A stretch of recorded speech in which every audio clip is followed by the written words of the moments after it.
बिहार में इन दिनों सनातन के प्रचारकों का जमावड़ा है।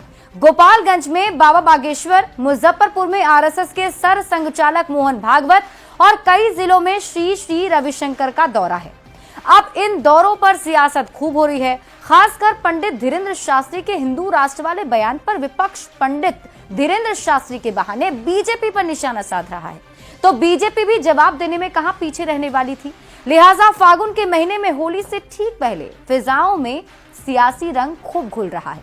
ये रिपोर्ट देखिए। एक बात हृदय से बोल रहे, हिंदू राष्ट्र की आवाज कहीं से अगर उठेगी तो सबसे ज्यादा बिहार से ही पहले उठेगी। ये है सनातन की त्रिमूर्ति, पंडित धीरेन्द्र कृष्ण शास्त्री कथावाचक, श्री श्री रविशंकर आध्यात्मिक गुरु, मोहन भागवत आरएसएस सरसंघ चालक। ये तीनों बिहार दौरे पर हैं और चुनावी साल वाले बिहार में इनके दौरे की चर्चा तेज है और सबसे ज्यादा चर्चाओं में है कथावाचक पंडित धीरेन्द्र कृष्ण शास्त्री, जिन्होंने हिंदू राष्ट्र की हुंकार क्या भरी। बिहार की फिजाओं में सियासी उबाल आ गया। आरजेडी विधायक मुकेश रोशन ने पंडित धीरेन्द्र शास्त्री पर बिहार का माहौल खराब करने का आरोप लगा दिया, तो बीजेपी विधायक हरिभूषण ठाकुर बचौल समर्थन में उतर आए। बिहार जो है एकता भाईचारा का संदेश देने का काम करता है। सामाजिक उन्माद फैलाने के लिए लोग आते हैं और ये लोग दंगाई पार्टी के सदस्य हैं, प्रचारक हैं लोग। और जब जब बिहार आते हैं तो ये लोग जातीय उन्माद फैलाने का काम करते हैं, एकता भाईचारा को भंग करने का काम करते हैं। लोकसभा चुनाव से पहले भी आए थे, फिर विधानसभा चुनाव आ गया तो इनको बिहार का याद आ गया। ये लोग का फ्लाइट सीधे बिहार की तरफ अब रुक करेगा, देखते जाइए। भारत का दो टुकड़ा हुआ, अब जो शेष टुकड़ा है वह हिंदुओं का है और हिंदू राष्ट्र की आवाज बिहार से बाबा उठाए हैं, हम लोग उसका समर्थन करते हैं। ध्रुवीकरण की कोशिश से राष्ट्रीय जनता दल कर रही है कि बीजेपी ध्रुवीकरण की कोशिश? राष्ट्रीय जनता दल क्या करेंगे? वो जो तुष्टीकरण की नीति करते हैं वो जग जाहिर है। मुस्लिमों को वोट प्राप्त करने के लिए किसी कुकर्म तक राजद जा सकती है। देश में राज कर रहे हैं यानी मोदी बाबा, तो बाबाओं का झुंड उनके पास है। बिहार में चुनाव है इसी साल 2025 में और इसलिए वो बाबाओं को भेज रहे हैं यहाँ कुछ करने के लिए, लेकिन यहाँ की जनता तो पहले तय कर चुका, देर कर दिया, लोग देर कर चुका। सनातन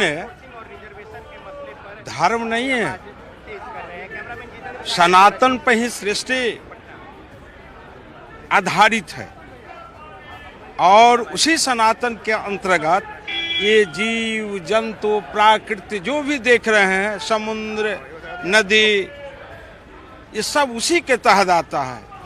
विवाद यहीं शांत नहीं हुआ। इस रण में मंत्री अशोक चौधरी और बीजेपी सांसद मनोज तिवारी भी कूद पड़े।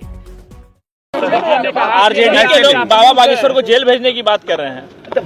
ऐसा है कि आरजेडी के लोगों का तो यही न है भाई, कुछ मतलब नहीं। बागेश्वर जी अपनी बात को कर रहे हैं कि भाई हिंदू राष्ट्र होना चाहिए, वो अपनी बात कर रहे हैं।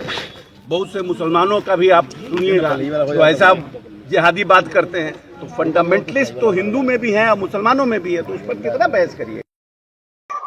सनातन का प्रचार कभी भी भाजपा का प्रचार जो समझता है, अब उसके विवेक बुद्धि को हम क्या कह सकते हैं।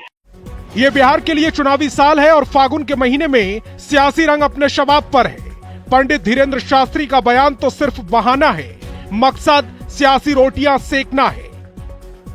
Bureau report, news 18।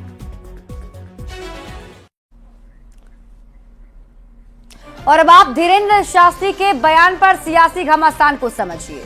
देखिए, धीरेन्द्र शास्त्री बाबा बागेश्वर के नाम से जाने जाते हैं और बाबा बागेश्वर के कार्यक्रम में देखा जाता है कि काफी भीड़ जुटती है।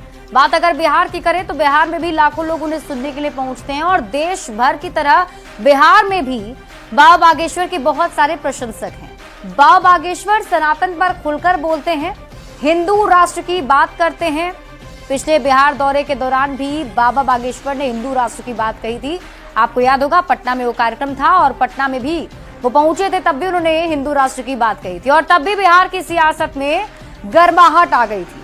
विपक्षी नेता ध्रुवीकरण का आरोप लगाते रहे हैं।